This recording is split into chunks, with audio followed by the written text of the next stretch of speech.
Olá, pessoal, vamos retomar as nossas atividades. E agora nós acabamos de tratar dos elementos do Estado, né? Falamos de soberania, falamos de povo e falamos de território. E agora nós vamos tratar de um novo tema, que é a separação de poderes.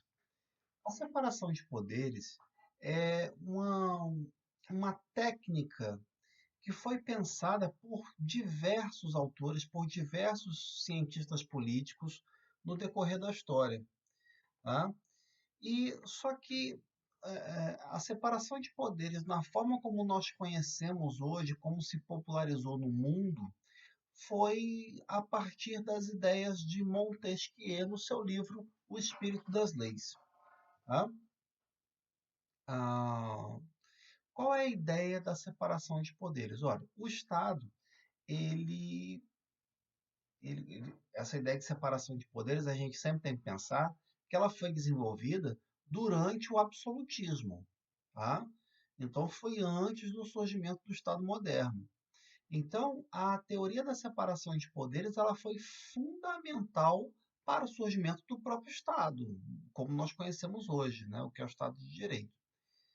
Então, é o seguinte: eu tenho um rei que tem um poder absoluto, que ele tem todos os poderes nas mãos, tá?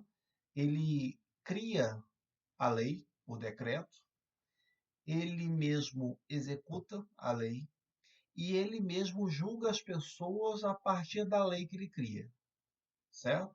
Então ele tem todo o poder nas mãos e ele faz o que ele quiser.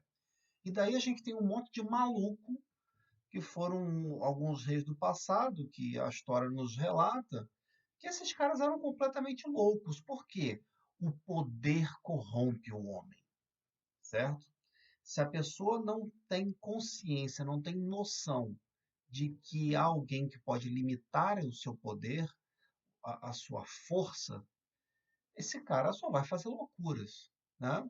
Porque a gente, vamos parar a pensar, a gente tem pouca gente sensata no mundo, certo? E o que dá sensatez às pessoas geralmente é limite, tá? Se a pessoa não tem noção de limites, né? Essa pessoa vai fazer bobagens por aí. Bom, então, diversos autores desenvolveram essas ideias sobre limitar o poder dos governantes, dos monarcas, tá? Mas aí Montesquieu ele vem com a seguinte fala. Ele fala o seguinte: tudo estaria perdido se o mesmo homem, ou o mesmo corpo de principais, ou dos nobres, ou do povo, exercesse esses três poderes: o de fazer as leis, o de executar as resoluções públicas e o de julgar os crimes ou as divergências dos indivíduos. Ele falou o seguinte: ó, não adianta o Estado se organizar, o Estado ter leis, o Estado ter gente para executar as leis, o Estado ter gente para julgar, o Estado ter dinheiro, tá? O Estado ter um povo bom, certo? O Estado ter um território lindo e cheio de riquezas, não adianta nada disso, tudo estaria perdido. Se o mesmo homem ou o mesmo grupo de pessoas exercesse esses três poderes. Bom, ah, e aí tem uma outra fala que ele vai dar continuidade a isso, ele vai desenvolver uma parte do seu livro, né? Ele vai desenvolver essa ideia. Falou, olha, nós temos que dividir esses poderes do Estado, essas funções que são exercidas pelos agentes públicos, e entregar a pessoas distintas ou grupos distintos de pessoas. E Montesquieu ele foi desenvolvendo essa ideia olhando para a Inglaterra, olhando para o Reino Unido.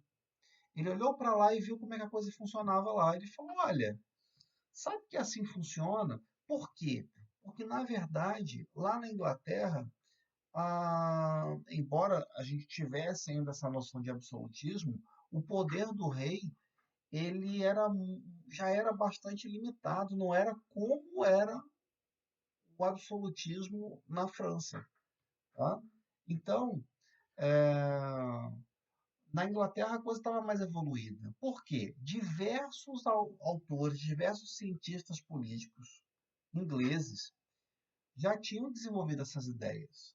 Tá? Montesquieu pegou a coisa no caminho já, ele não criou essa teoria do zero. Quando veio a Revolução Francesa, com a Declaração dos Direitos do Homem e do Cidadão, lá de 1789, o artigo 16, que é famosíssimo, né, ele vai dizer o seguinte: nenhuma sociedade na qual a garantia de direitos não seja assegurada, nem a separação de poderes determinada, possui uma Constituição. Então, o que, que se diz? Olha, eu só tenho Constituição em uma determinada sociedade se eu tiver uma declaração de direitos, que são os direitos fundamentais, tá? E a separação de poderes. Então, a Revolução Francesa ela pegou essa ideia da separação de poderes e abraçou com toda a força. Falou: olha, a gente precisa de separação de poderes, tá? Porque senão não adianta nada. Porque se eu tiver um homem que é o monarca, ou se a gente colocar outro nome para esse cara, se ele for o presidente, por exemplo, que ele tem amplos poderes para fazer o que ele quiser, vai dar errado, tá? Bom, prova disso, que a coisa foi desenvolvida antes, é o texto do Locke, segundo Tratado do Governo.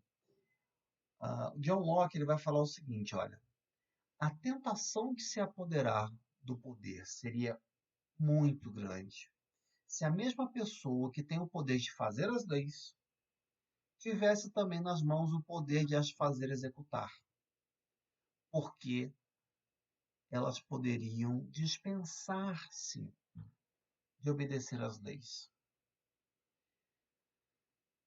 O problema de alguém ter a concentração dessas funções estatais, desses poderes em mãos, é ela achar que está acima da lei. Isso não pode. Em nenhum estado, ninguém pode pensar que está acima da lei. Tá? E essa é uma coisa que a gente vê hoje. Né? No Brasil, a gente tem essa coisa de esse patrimonialismo no governo. As pessoas, algumas autoridades acham que elas são donas do Estado e que elas podem fazer o que elas bem entenderem. Usam a estrutura estatal para fazer uma promoção pessoal, certo? Esse culto à pessoa. E a gente não está falando aqui de nenhuma posição ideológica, não, tá? De direita, de esquerda, não importa. A partir do momento que as pessoas cultuam uma determinada autoridade, está tudo errado. Está tudo errado. Porque você dá poder demais para essa pessoa. Tá? Bom, então, vamos sair no mundo das ideias e ir para a prática, certo? Bom, com as revoluções do século XVIII, essa teoria da separação de poderes, ela veio à tona e ela se materializou nas primeiras constituições. Na Constituição Americana, esse texto apareceu, e na Constituição Francesa. E daí a coisa se espalhou pelo mundo. O pessoal falou: olha que legal, a separação de poderes, né? Que bacana. No Brasil, por exemplo, na Constituição de 1824, ah, os brasileiros, né, os portugueses brasileiros, eles foram bem criativos e aí tacaram 4 poderes, certo? Mas havia separação de poderes, certo? Nós não temos uma regra. Como vai funcionar essa separação de poderes? Não sei, não importa. Mas existe uma separação de poderes. Essa é a questão. Isso é que importa. Por quê? Eu preciso limitar o poder do rei, poder do governante. E eu só consigo fazer isso de duas formas. Garantindo uma declaração de direitos, né? Garantindo a força de direitos fundamentais e garantindo a separação de poderes, organizando a estrutura estatal, separando as funções estatais em órgãos distintos. Essa é a ideia. Bom, a separação de poderes, ela é um princípio organizatório, tá? Eu estou organizando o Estado. Eu estou organizando o Estado. É, é, eu, é uma forma de organização do Estado. Não tem outra explicação. Mas o que é a separação de poderes? Olha, o poder do Estado está lá, certo? Eu vou desmembrar a coisa, eu vou atribuir essas funções, esses poderes, a órgãos diferentes. Tá? Então, a ideia vem desde o século de antes, é coisa de muito antes, mas a coisa se incorporou mais no século XVII, tá? Porque ninguém aguentava o absolutismo, na verdade, certo? A separação de poderes, ela vem dentro de uma filosofia liberal, tá? Então, o liberalismo político foi ele que viabilizou a separação de poderes, foi ele quem patrocinou a separação de poderes, tá? E hoje, essa separação de poderes, ela é um princípio universal, tá? Ninguém questiona, tá? Ninguém vai questionar a separação de poderes porque não dá para vivermos sem ela, certo? Não dá para a gente pensar em um governante e um supergovernante. Não tem como fazer isso, certo? Bom, ah, se a gente for olhar os autores, os filósofos que discutiam sobre a separação de poderes, a gente vai ver referências disso em Aristóteles, tá? Que viveu de 384 a 322 a.C., John Locke, né? Século XVII, né? 1632 em diante, Bolingbroke e Montesquieu, já no século XVIII. Tá? Então, esses caras já falavam dessa separação de poderes. Não foi, e tem outros, muitos outros. Se você pegar, por exemplo, o livro do Locke, ele vai fazer muita menção a um autor chamado Hooker, diversas menções. Na verdade, o texto em si não fala, né? Foram os tradutores que inseriram depois que as ideias que o Locke apresentou eram ideias desse Hooker. Tá? Bom,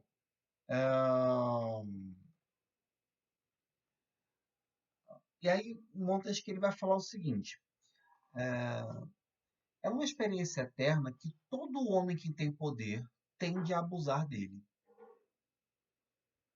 Vai até onde encontrar limites. Tá? É igual aquela história de criança, né? A criança ela quer descobrir até onde ela pode ir, não é isso? Então, ela começa a provocar os pais. Eu vou fazer isso aqui para ver se eu tomo bronca. Aí não toma bronca. E ela continua. E ela vai fazendo outra coisa. Até irritar. Quando ela irritou os pais e tomou a bronca, ela falou: opa, meu limite é aqui. Daqui eu não posso passar. É mais ou menos essa a ideia.